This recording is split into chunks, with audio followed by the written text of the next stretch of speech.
اللهم صل وسلم وبارك على سيدنا محمد وعلى آله وأصحابه أجمعين، ازيكم حبايب قلبي عاملين إيه؟ يا رب تكونوا بخير، يا ريت لو أول مرة تشوفوا الفيديو تنزلوا تشتركوا من الزرار الأحمر اللي تحت الفيديو وتفعلوا زر الجرس وتختاروا الكل عشان كل ما أنزل فيديو يوصلكوا إشعار بيه وتشوفوني.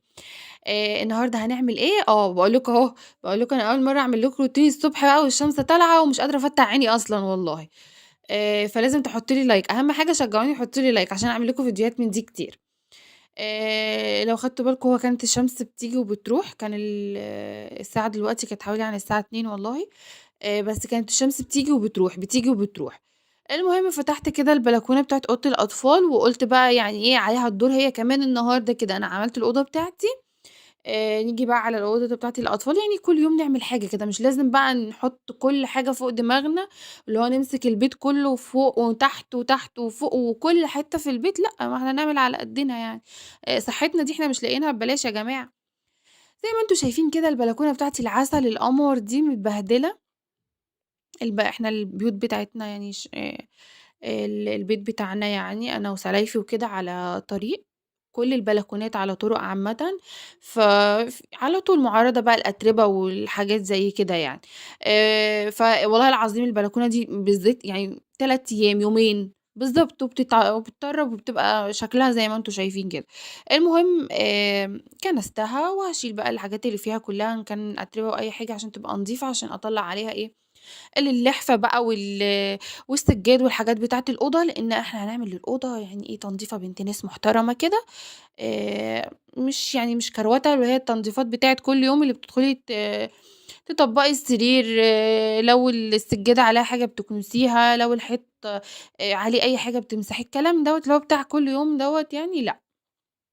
النهارده هنعمل إيه بقى،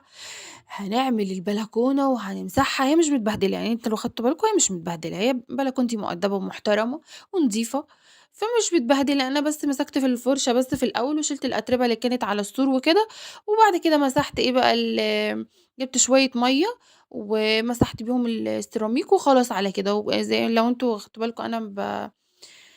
باعمل المَيّة يعني هي بتنزل في الشارع.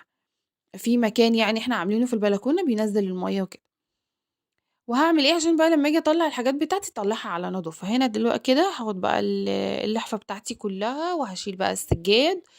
وهاطلّع الحاجات دي على السور برّه تتشمِّس شوية، شوفوا لو خدتوا بالكم تحسّوا إن جوّه الأوضة في شمسة وبرّه وفي البلكونة ما فيش شمس، هي كانت طول النهار كده تيجي وتروح. المهم هاعمل إيه دلوقتي، هاشيل بقى هاشيل السجاد أطلّعه هو كمان في البلكونة، البلكونة السور بتاعها يعني طويل، يعني هياخد اللحفة وهياخد السجاد لو عندكم سجاد هاتوه أنتم كمان عادي يعني البلكونات بتاعتنا طويلة، بس ما فيش يعني مش عريضة، يعني مش عريضة إن أنتِ تاخدي راحتِك فيها وكده لأ، هي طويلة بس طول على الفاضي، ما فيش حاجة غير كده. المهم طلّعت كده اللحفة بتاعتي وطلّعت السجاد، وهاعمل إيه بقى دلوقتي، هاشيل برضه الفرش بتاع السراير كلّها هاغيّره زي ما قُلت لكم، دي تنضيفة محترمة، فلازم نعمل بقى باحترام يعني كل واحد خلّي عندنا ضمير ونعمل بضمير. كنت عايزة أقول لكم إيه، على الفيديو اللي فات اللي أنا كنت باشتم فيه اللي هو البني آدم أبو راس كلبة دوّة، أنا سميته كده خلاص. يعني في رجالة زعلِت وإحنا يعني متابعينِك من أول ما القناة اتفتحت ومش عارفة إيه أنا يعني أنا حتى لو في كلامي لو أخدتوا بالكم أنا مش قصدتكم خالص، أنا قُلت في ناس محترمة والكلام مش لكل الناس، أنتم ناس محترمة ذوق على راسي من فوق، هو البني آدم دوّة استفزني، يعني هو استفزني بالأسلوب والكلام اللي هو كان بيتكلمه اللي هو أنت لا تعرفني ولا أنا أعرفك ولا عايزة أعرفك أصلًا. بما إن أنت داخل عندي ويعني ومضايقك أوي حاجة أنا باعملها، فبدل ما تكتب comment يجيب لك أنت التهزيق ويجيب لك الشتيمة يخلّيني أقِل منّك كده وحاجة ما لهاش صنف اللازمة، يعني أنا شايفاها مش ليها صنف اللازمة وأكيد مش أنا مش مبسوطة وأنا باعمل كده، بس هو استفزني وكان المفروض يستاهل، هو كان يستاهل إنه يحصل فيه كده. فطيب أنت شُفت حاجة مش عجبتك، خُد بعضك كدهوّة يعني مع ألف سلامة، مع السلامة، إيه اللي مقعّدك عندي؟ إن أنا يا سيدي مش عاجباك وباعمل حاجة مش عاجباك، ما تقعدش عندي، ما تسمعنيش، أمّا ما تخشش تكتب comment يستفزني، ما هو هيستفزني هاقِل أدبي عليك، مش يعني أكيد مش أشوف الcomment وامسحه بقى وأقول إيه ده، اللي هو تجاهلي، لأ مش هاتجاهل، هتدخل باحترامك بأدبك تمام على عيني وراسي، قِلّة أدب مش لازمني، أنا ما باحبش كده، أصل أنت شايف أنا عملت إيه، مش لاقي حاجة يقولها فقال لي: "طيب وهو جوزِك اللي واقف بيصوّرِك؟" ما هو مش لاقي حاجة يقولها، مش لاقي حاجة يعملها. ما هو مش لاقي حاجة، عمّال يفتش عشان يلاقي حاجة يقولها مش لاقي، فقال لي: "أصل أنتِ جوزِك ومش". أنت مالك ومال جوزي يا عم الحاج، أنت مالك وماله، ما تسيب الراجل تعبان طول النهار في الشغل طالع عينه، أنت مالك أنت، طول النهار واقف في العيانين وقرف وكورونات وزفت وقرف يعني أنت كمان جاي على الراجل، ما تسيبوه في حاله يا جماعة، لا حول الله يا رب.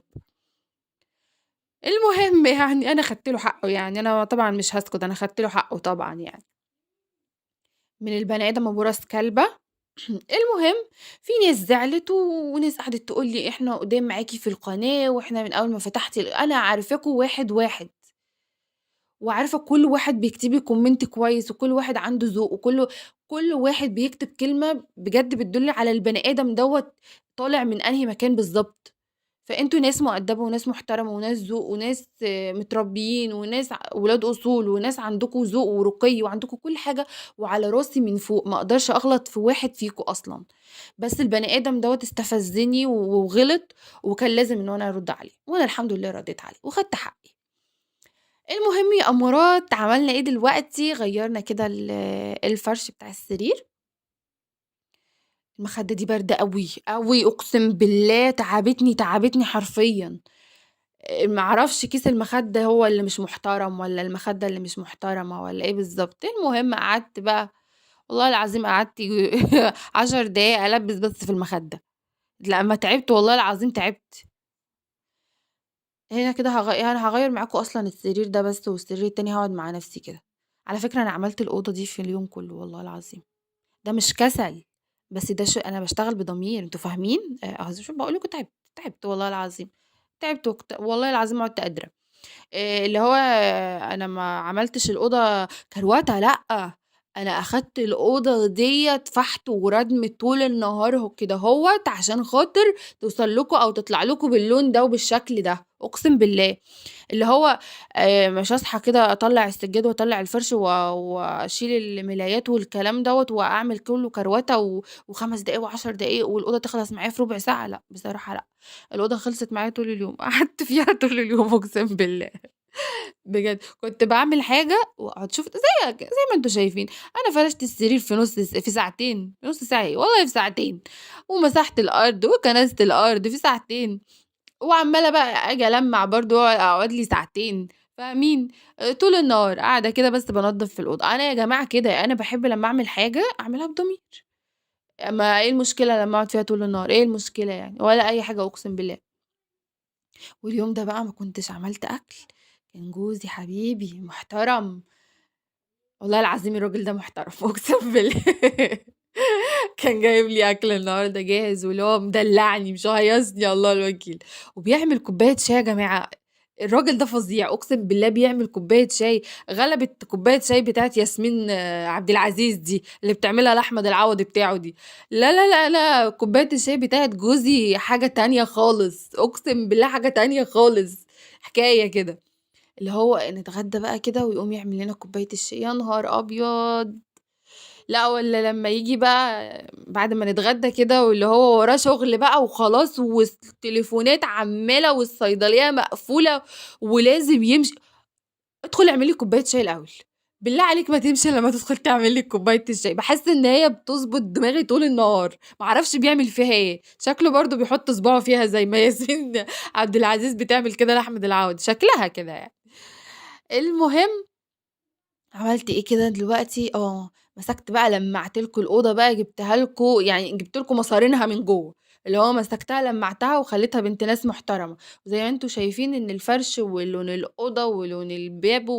ولون السراير وكل حاجة، كل حاجة عندي بيضا، فبتتبهدل بسرعة بس بتنضف بسرعة، أنا ما باسيبش حاجة على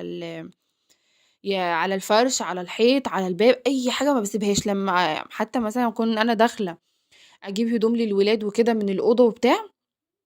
والاقي مثلًا إيديهم مبصّمة على حاجة، على الدولاب، على الباب، على الحيط،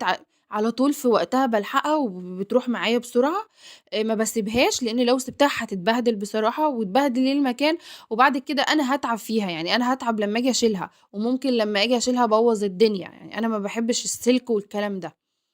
ف أي حاجة في وقتها تاخدي بالِك منها على طول شيليها، هي هتساعدِك بعد كده في التنضيفات وكده، زي ما أنتم واخدين بالكم أهوّة المكان نضيف، حتى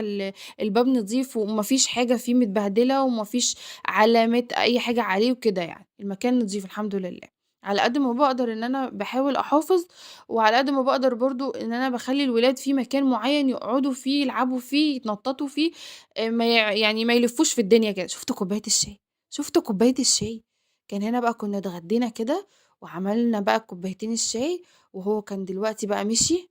وساب لي كوباية الشاي، خراشي عليها وعلى أسنانها، وحياة ربنا والله العظيم يا جماعة أقسم بالله أنا مش بأفور، بس والله العظيم كوباية شاي جميلة، جميلة. حماتي لو بتسمعني هتقول نفس القصة دي دلوقتي، هي بتحب كوباية الشاي من ابنها جدًا يعني. هو فعلًا بيعملها حكاية، وأنا ما يعني أنا حتى لو وقفت مثلًا وشُفت هو بيعملها إزاي، مش هاعرف أعملها زيه يا جماعة لأ، لا، لأ، كوباية الشاي بتاعة جوزي حاجة تانية. المهم هنا عملت إيه، جِبت بقى السجاد، كده كنا خلاص بقى يعني كان المغرب بيأذن أو قبل المغرب بحاجات بسيطة يعني، أيوه كان القرآن شغال. المهم رُحت جِبت كده اللحفة وجِبت السجاد ونضبّط بقى الدنيا ونحُط كل حاجة مكانها، والمكان زي ما أنتم شايفينه هادي إزاي، والنبي أوضتي عسل، والله العظيم الأوضة بتاعتي عسل، انزلوا في الكومنتات اكتبوا لي الأوضة بتاعتِك عسل، وكمان الخطين الحُمر اللي هناك دول، البتاع بتاع الزمالك دوّة اتشال، عايزة أحُطّه تاني والله، لإن الأوضة كده تحسّوها مضلِّمة ودمّها تقيل من غيرها، هاحُطّه تاني إن شاء الله بإذن الله. أنا كل حتّة في البيت عندي محطوط فيها العلم بتاع الزمالك إحنا من الآخر يا جماعة، أي حد أهلاوي بيسمعني أهلًا وسهلًا بيكم شرّفتوني، أنا مش هاغلط في حد تاني عشان بترجعوا تزعلوا، فأهلًا بيكم شرّفتوني. المهم عملت إيه، طبّقت بقى اللحفة بتاعتي القمر وزي ما أنتم شايفين الثبت بتاعي اللي ما بيفضاش هدوم ده ما بيفضاش، أقسم بالله ما بيفضاش أبدًا، زهقني. بُصّوا عليَّ بُصّوا استنوا، شوفوني أنا وأنا باطبّق عاملة إزاي، والمصحف أنا قمر، شُفتوا التطبيقة؟ والله العظيم ما حد يعرف يطبّق كده، لأ يعني قصدي الناس اللي مش اللي زيي يعني، اللي ما بيعرفوش يطبّقوا، أمّا في ناس بتبقى أستاذة، أستاذة، أستاذة في التطبيق. نسيت أقول لكم، كان في بنتين 3 كده كتبوا لي على الفيديو اللي فات، اللي هُم عايزين فيديوهات عناية بالبشرة وماسكات وحاجات من دي، اكتبوا لي أنتم عايزين لإيه بالضبط، يعني مثلًا لإزالة الحبوب، لإزالة الشوائب، لإزالة اللي هو الرؤوس السودا دي، للتفتيح، مثلًا الانتفاخات اللي بتبقى تحت العينين من تحت دي،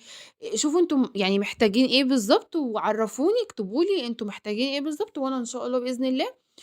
الفيديو الجاي أو اللي بعده هاعمل لكم اللي أنتم عايزينه بإذن الله، هنعمل شوية ماسكات حلوة ماسكات جميلة، أكيد مش اختراعاتي أنا، الماسكات دي أنا يعني جايباها ما باستخدمش إلا هي، فهي يعني الحمد لله، الحمد لله بتجيب معايا نتيجة كويسة. فإن شاء الله شوفوا أنتم عايزين أنهي ماسكات وأنا هاعملها لكم بإذن الله. هنا بقى وصلنا لآخر الفيديو، شُفتوا الأوضة بتاعتي بقت قمر إزاي ونطفت بقت سُكّر، أهم حاجة ما تنسوش تحطّوا لي لايك وكومنت حلو عشان يشجعني إني أكمّل في القناة، وما تنسوش تشتركوا في القناة، ويالّا مع ألف سلامة ونتقابل في فيديوهات أحلى وأجمل بإذن الله. مع السلامة، باي.